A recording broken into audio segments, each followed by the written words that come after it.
Ouais, salut les amis, j'espère que vous allez bien. Avec cette belle journée ensoleillée. C'est juste magnifique. Bon, alors je fais un petit retour. Hop, un petit essai routier histoire de voir si tout fonctionne bien suite à l'épisode 3. Là on est sur l'épisode 4 du coup. Donc pour l'instant ça a l'air d'aller. J'ai fait un serrage complet de tout. Pour être sûr que ce soit bon, pardon. Alors on fait un petit essai routier histoire de... On teste ça et on va voir. Donc bon, on fait le plein vite fait quand même. Je voudrais savoir à peu près combien. 1 litre, 1,83€ le litre, d'accord. En sachant, il me semble que c'est des réservoirs 18 litres ça. Je me souviens plus trop. En tout cas, elle pue l'essence. Oh, elle sent l'œuf pourri celle-là. Le SP95 E10. Alors là, je suis à 13 litres pour 24€ déjà. Bon, ça sert à rien que j'en mette beaucoup plus, ça va déborder. Mais je suis à 15 litres 74, 15 litres pour 28€, 29€ presque. J'étais en réserve. En bonne réserve, on va dire. Ah, putain que c'est loin. Voilà, tout simplement. Je pense qu'en changeant mon pneu avant, je la sentirai un petit peu mieux peut-être. Je pense aussi que je vais raffermir un petit peu ma fourche avant en lui changeant les ressorts. Ah bah le feu stop, alors lui, oh lolo, c'est bien ça, tiens. Balèze. Elle a ce petit à-coup là, à bas régime, c'est chiant ça. Alors, bon maintenant on sait que la moto elle a chuté. Ça maintenant je le sais, elle a chuté côté gauche. Il y a quelques traces aussi sur le bras sur le bas des fourches, des pontées de fourches tout en bas, je sais plus comment on appelle ça.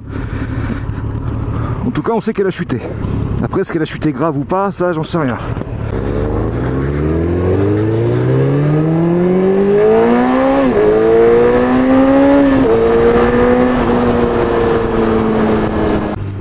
Elle a un petit peu moins de trous à l'accélération. Elle s'engorge un petit peu moins, mais je sens qu'elle a besoin d'un bon petit réglage quand même. Alors on peut passer... Attends, je comprends plus là. Je sais plus où j'habite moi. Oh, 2 Tesla, l'une à côté de l'autre. On fait la course les petits PD.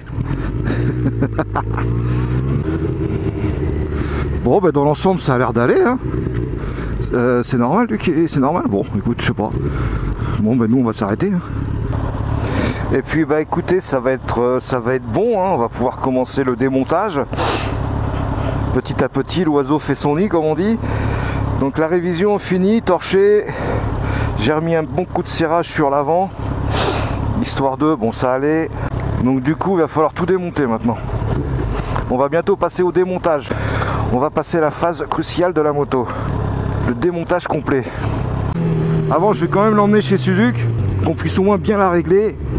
Que je sois opérationnel avec ça au moins.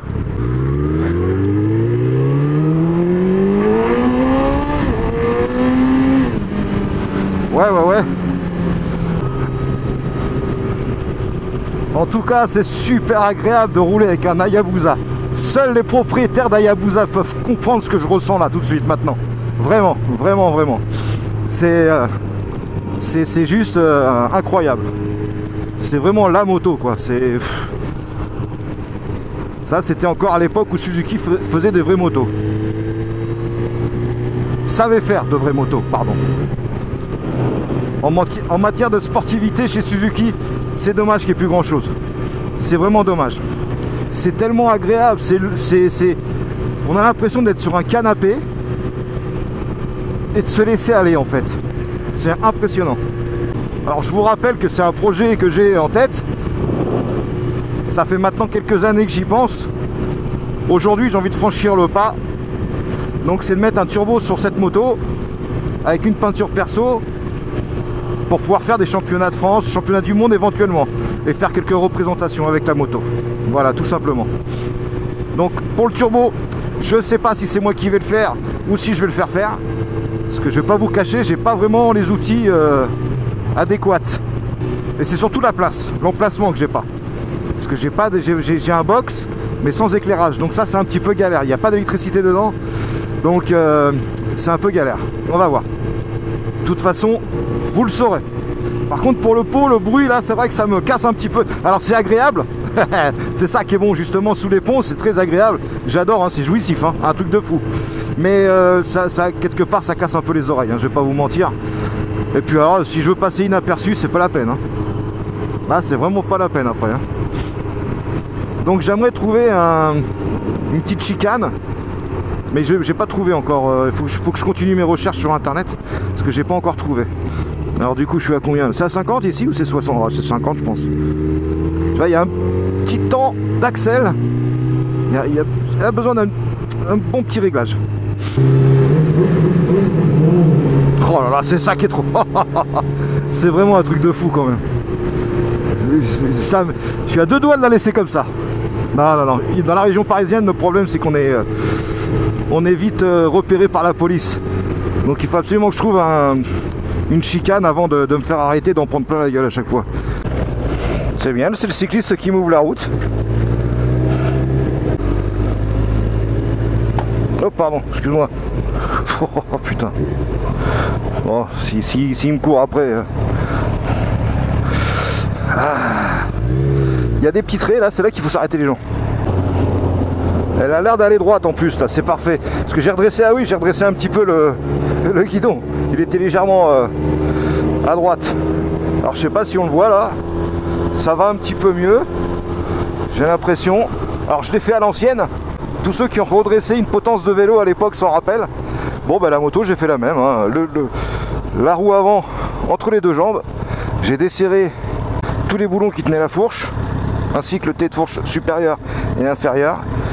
Et j'ai tout braqué comme ça, j'ai tordu dans tous les sens pour que ça revienne droit et après j'ai resserré. Et puis voilà, le tour est joué. Tout simplement, comme à l'ancienne sur les vélos.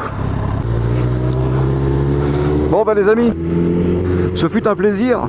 Bon, ce fut une courte vidéo pour l'épisode 4, mais c'est normal. Donc je vais devoir vous laisser, n'hésitez pas à vous abonner si vous voulez voir la transformation de cette bête en Hayabusa Turbo. Voir ce que ça va donner un petit peu. Et je vous rappelle qu'au fil du temps, je pense qu'elle roulera plus sur la route cette moto après. Parce que bon, je pense que ça sera pas tellement raisonnable. Sur ce les amis, je vous laisse. Je vous dis à bientôt. Faites pas les cons. Et surtout amusez-vous là bien. Allez, et ciao.